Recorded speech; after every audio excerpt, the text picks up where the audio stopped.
In the Northern Hemisphere during late December, the days are at their shortest lengths and the nights are at their longest. For those of the pagan world, this has always been the greatest time of the year to celebrate and practice the works of darkness. The pagan calendar identifies this period as the winter solstice. It was during the pre-Christian midwinter pagan celebrations of Scandinavia's Norsemen where today's Christmas traditions began. As a means of honoring the pagan sex and fertility god Yule, a 12-day celebration during the month of December was inaugurated. A large single log considered to be a phallic idol was lit on fire and kept burning for 12 days.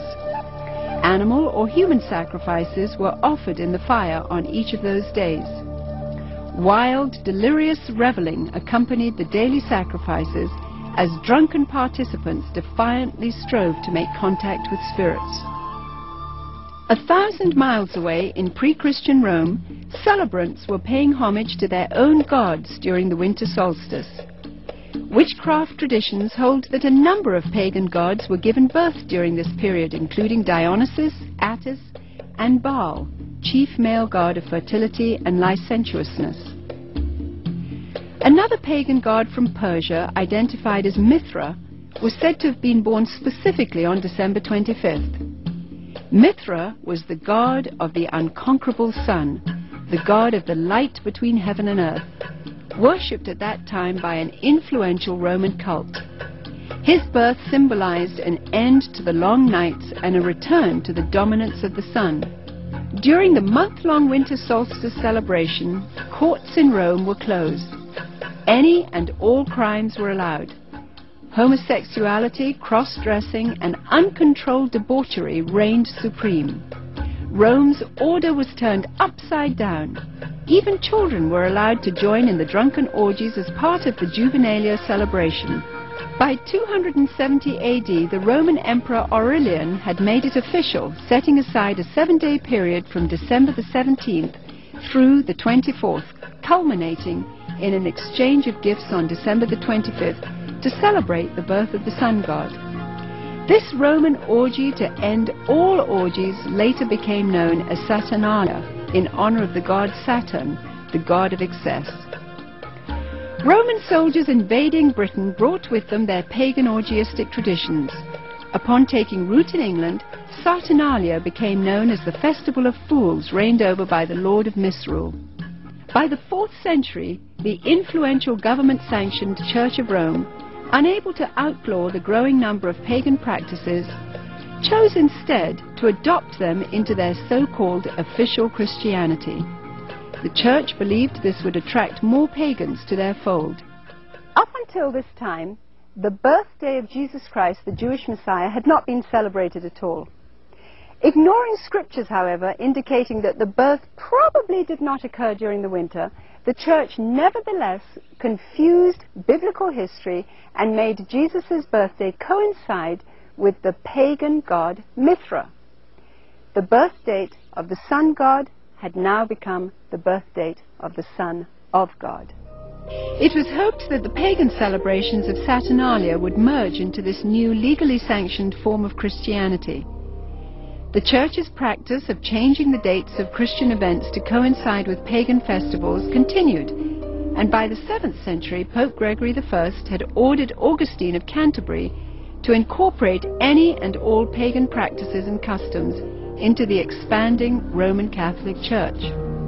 During the Middle Ages, the debased Mardi Gras atmosphere of what was now known as Christ's Mass had reached a fevered pitch. Common practices included open sex in the streets, rioting, murder, and a number of pagan druidic Halloween rituals. This blood-drenched celebration got so out of hand that by 1652, following the execution of King Charles I, Christ's Mass was finally outlawed in England. A religious reform movement began sweeping the country, led by Puritan Oliver Cromwell. The Puritans took the biblical mandate seriously, which commanded that Christianity remain pure and separate from paganism.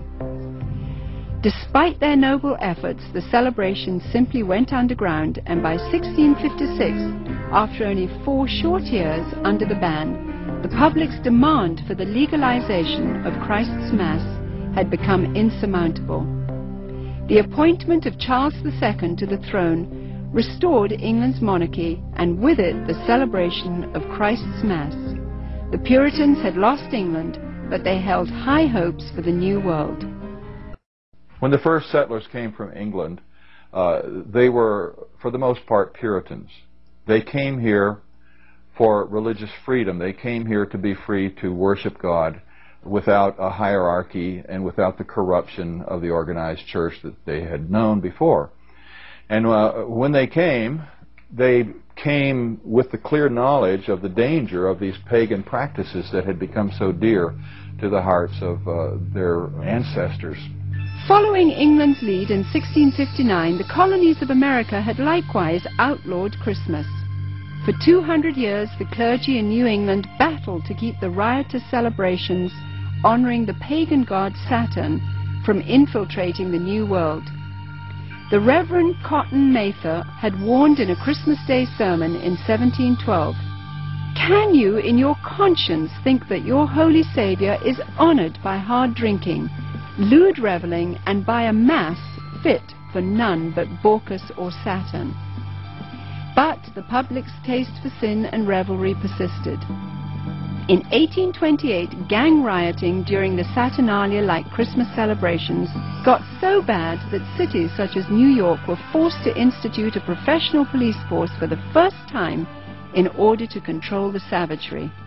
Christmas was not only not widely celebrated. In many cases, many places, Christmas celebrations were actually outlawed. And this was because of the attitude of many of the churches who regarded it as primarily as a pagan celebration and as a reproach to the Lord.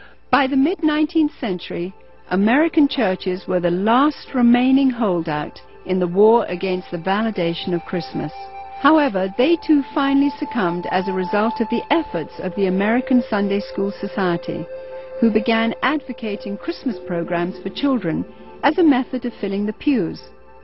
The Society argued that children could be taught about the birth of Christ through the reenactment of the Nativity. They also offered candy and treats to the children as a means of enticing families into accepting the holiday, despite its notorious history and blatantly pagan roots. The successful technique of bribing children with candy would later be used on an unsuspecting American populace in the effort to promote the acceptance of the pagan rituals of Halloween. However, it was the work of England's most popular writer, Charles Dickens, whose ghostly 1843 book, A Christmas Carol, cemented the Christmas holiday in the hearts of Americans forever. Dickens' well-loved story made the pagan Christmas feasts, shining trees, glittering shops, and family warmth irresistible to those wanting to experience the holiday. Coming to America in 1867 to promote his work, Charles Dickens packed theaters as he read his story to cheering audiences around the country. A Christmas Carol gripped America and destroyed any final attempt to stop the evolution of Christmas. By 1875, the Puritans had been beaten, and by 1890, all American states had voted to make Christmas a legal holiday.